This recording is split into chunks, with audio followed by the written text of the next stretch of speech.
உறுதியாக இந்த மக்கள் விரோத திமுக ஆட்சியை முடிவு கொண்டு வர வேண்டும் என்கிற ஒரே இலக்கோடு இணைந்திருக்கிறோம். எங்கள் இலக்கிலே வெற்றி பெறுவோம் என்பதுதான் இந்த நேரத்தில் அம்மா அவர்கள் பிறந்தநாள் அன்றைக்கு உங்களுக்கு சொல்கிற நல்ல செய்தியாக இருக்கு. தேசிய ஜனநாயக கூட்டணி மிகவும் வலுவடைந்திருக்கிறது. இங்கு கூட்டணியில் உள்ள கட்சிகள் அனைவரும் ஒற்றுமையுடன் இன்றைக்கு செயல்பட்டுக் கொண்டிருக்கிறோம். சில பேர் எதிர்பார்த்தார்கள், அம்மா மக்கள் முன்னேற்ற கழகமும் அனைத்து இந்திய அண்ணா திராவிட முன்னேற்ற கழகமும் கடந்த 8-9 ஆண்டுகளாக பிரிந்து கிடந்தார்களே, அவர்கள் எப்படி ஒன்றிணைவார்கள் என்றெல்லாம் பேசினார்கள். ஆனால் இன்றைக்கு அம்மா மக்கள் முன்னேற்ற கழகமும் அனைத்து இந்திய அண்ணா திராவிட முன்னேற்ற கழகமும் கீழ்மட்டம் முதல் மேல்மட்டம் வரை புரட்சி தலைவி அம்மா அவர்களின் ஆட்சியை அமைக்க வேண்டும், என்டிஏ கூட்டணி தலைமையில் அமைக்க வேண்டும் என்பதற்காக முழு மனதோடு தமிழ்நாடு முழுவதும் மற்றும் பாண்டிச்சேரியிலே ஒன்றிணைந்திருக்கிறார்கள் என்பதுதான் உண்மை. இன்னொன்று சொல்றேன், அன்றைக்கு நான் கும்பகோணத்தில் பேசுறப்ப என்ன பத்திரிகையாளர்கள் கேட்டார்கள். அப்பொழுது சொன்ன, உங்கள் கூட்டணியில அம்மா மக்கள் முன்னேற்ற கழகத்திற்கு தொகுதி உடன்பாடு முடிவடைந்து விட்டதா என்று கேட்டார்கள்.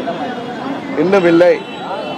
நாங்கள் தேசிய ஜனநாயக கூட்டணியில தேசிய அளவிலே தலைமை தாங்குகிற பிஜேபி தலைமை தாங்குகிற கூட்டணியில தமிழ்நாட்டில் அனைத்து இந்திய அண்ணா திராவிட முன்னேற்ற கழகத்தின் தலைமையில் இணைந்திருக்கிறோம்.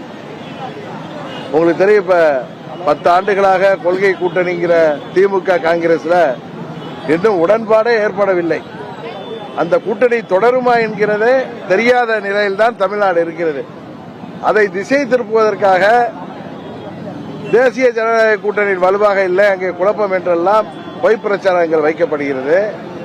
காங்கிரஸ் கட்சி எனக்கு தெரிந்த தகவல்படி 35 40 தொகுதிகள் கேட்கிறார்கள். கூட்டணி மந்திரி சபை அமைக்க வேண்டும் என்று கேட்கிறார்கள் என்பதுதான் உண்மை. அதற்கு திமுக ஒத்துக்கொள்ளவில்லை. அதனால் காங்கிரஸ் அந்த கூட்டணியில் தொடருமா என்பதே தெரியவில்லை.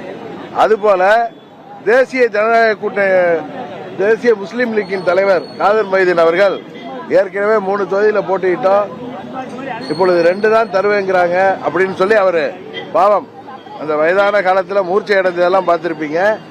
அதுபோல எங்கள் கூட்டணியில எந்த ஒரு நிலையும் இல்லை. அம்மா மக்கள் முன்னேற்ற கழகம், அனைத்து இந்திய அண்ணா திராவிட முன்னேற்ற கழகம் அம்மாவால் வளர்க்கப்பட்ட பிள்ளைகள். நாங்கள் கருத்து வேறுபாடுகளை தொடர்ந்து இன்றைக்கு ஓரணியில் தேர்ந்திருக்கிறோம். எங்கள் கட்சிக்கான தொகுதி உடன்பாட்டை பாரதிய ஜனதா கட்சி மூலம் அனைத்து இந்திய அண்ணா திராவிட முன்னேற்ற கழகத்தோடு பேசி அதை நல்ல முறையிலே நிறைவு செய்வோம். இன்னொன்று, கூட்டணியில ரொம்ப சென்சிட்டிவான விஷயமே இந்த தொகுதி உடன்பாடு, எந்தெந்த தொகுதி என்பதுதான். அதை சுமூகமாக முடிக்க வேண்டும் என்கிற ஒரே நோக்கத்தோடு தான் நான் சொன்னேன், அதிமுக கூட்டணியில, தமிழ்நாட்டில் அதிமுக தலைமை தாங்குகிற கூட்டணியில அம்மா மக்கள் முன்னேற்ற கழகத்திற்கு பாஜக மூலம் எங்கள் தொகுதிகளை பெறுவோம் என்று சொன்னேன். இன்னொன்னு சொன்னேன், நான் தேர்தலில் போட்டியிடவில்லை. காரணம், எந்த ஒரு சின்ன பிரச்சனைக்கும் இடம் கொடுக்காமல் அம்மாவின் ஆட்சியை அமைக்க வேண்டும் என்பதுதான் எங்களது ஒரே இலக்கு. அதனால் எந்த ஒரு சின்ன மன வருத்தமும் யாருக்கும் வந்துவிடக்கூடாது என்பதற்காகத்தான் டிடிவி தினகரன் தேர்தலிலே போட்டியிடவில்லை என்று சொன்னேன்.